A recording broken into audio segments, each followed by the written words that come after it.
आज हम बात करने वाले हैं आदम के पहले के दुनिया के विषय में। क्या आपने कभी विचार किया है कि आदम से लेकर अब तक केवल 6000 साल हुए हैं। उससे पहले धरती पर कौन रहता था?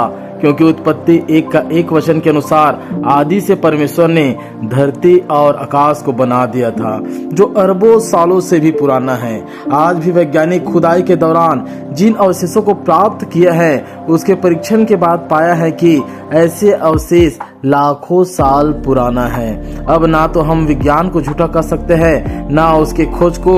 डायनासोर के विषय में भी इस बात को टाला नहीं जा सकता कि आदम से पहले वह सब जीवित प्राणी थे, चाहे मानव जैसे विशाल काय कंकाल या विशाल काय जानवर और पक्षी। तो आखिर ऐसा क्या हुआ उस दुनिया को जो मानो स्वर्ग जैसी थी? उत्पत्ति 1 का 2 वचन में पाते हैं कि इतनी सुंदर धरती और इतने अच्छे अच्छे जीव जंतु का सर्वनाश कैसे हो गया, कैसे सब नष्ट हो गए। आखिर ऐसा क्या हुआ था वहां पर? अब हम बात करते हैं उस समय की कि जब परमेश्वर ने लूसीफर को अदन में ठहराया था, एक पद दिया था अर्थात राजा का।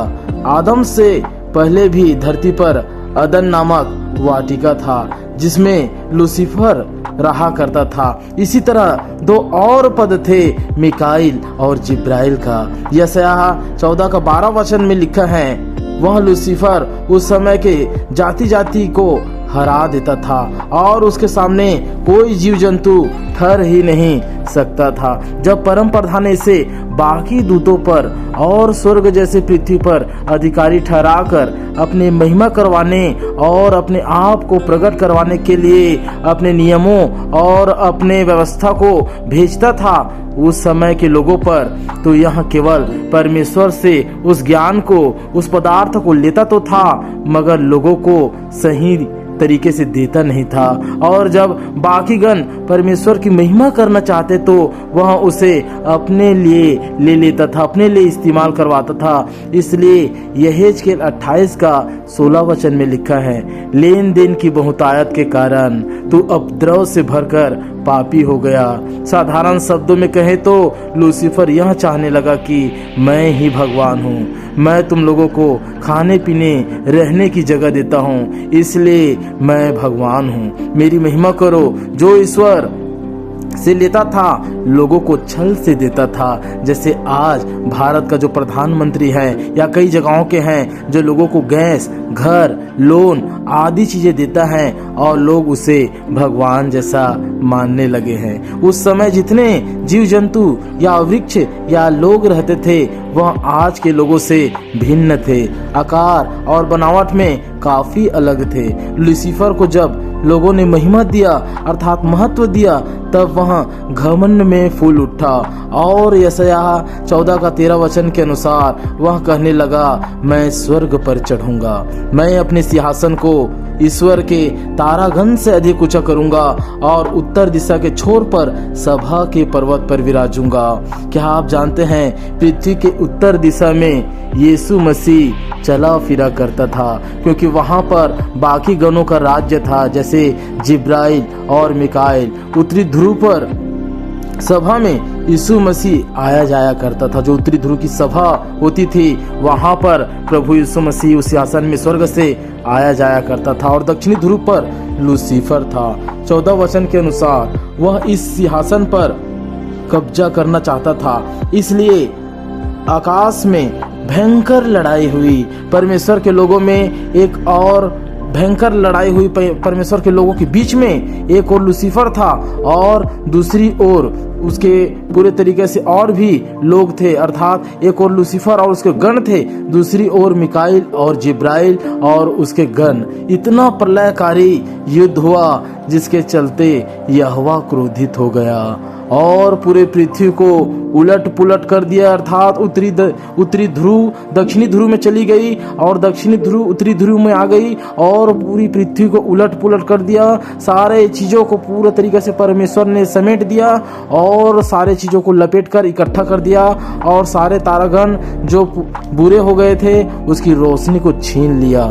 इसी घटना को इम्रिया को दिखाया गया। जैसा लिखा है 4:23 वचन में, विनाश काल का दर्शन, जिसका हेडिंग है विनाश काल का दर्शन, मैंने पृथ्वी पर देखा, वह सुनी और सुनसान पड़ी थी और आकाश को और उसमें कोई ज्योति नहीं थी।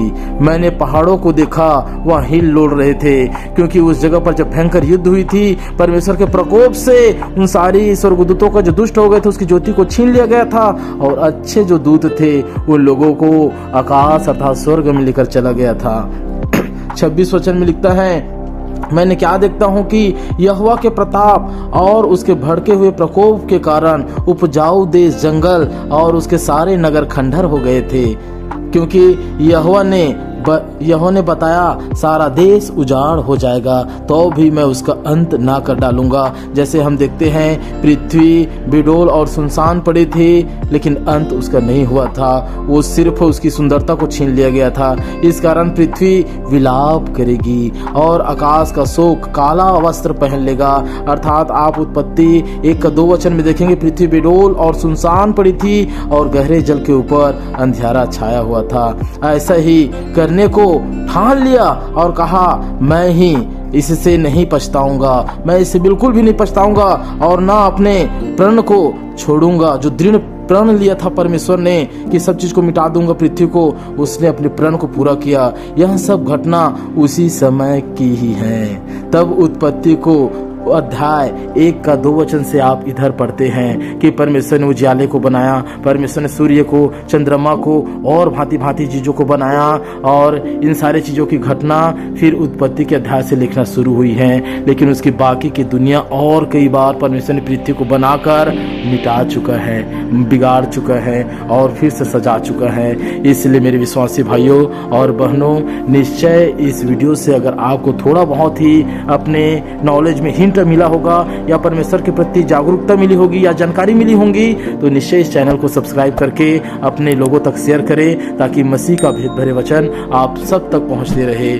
तब तक के लिए आप सभी को जय मसीह की।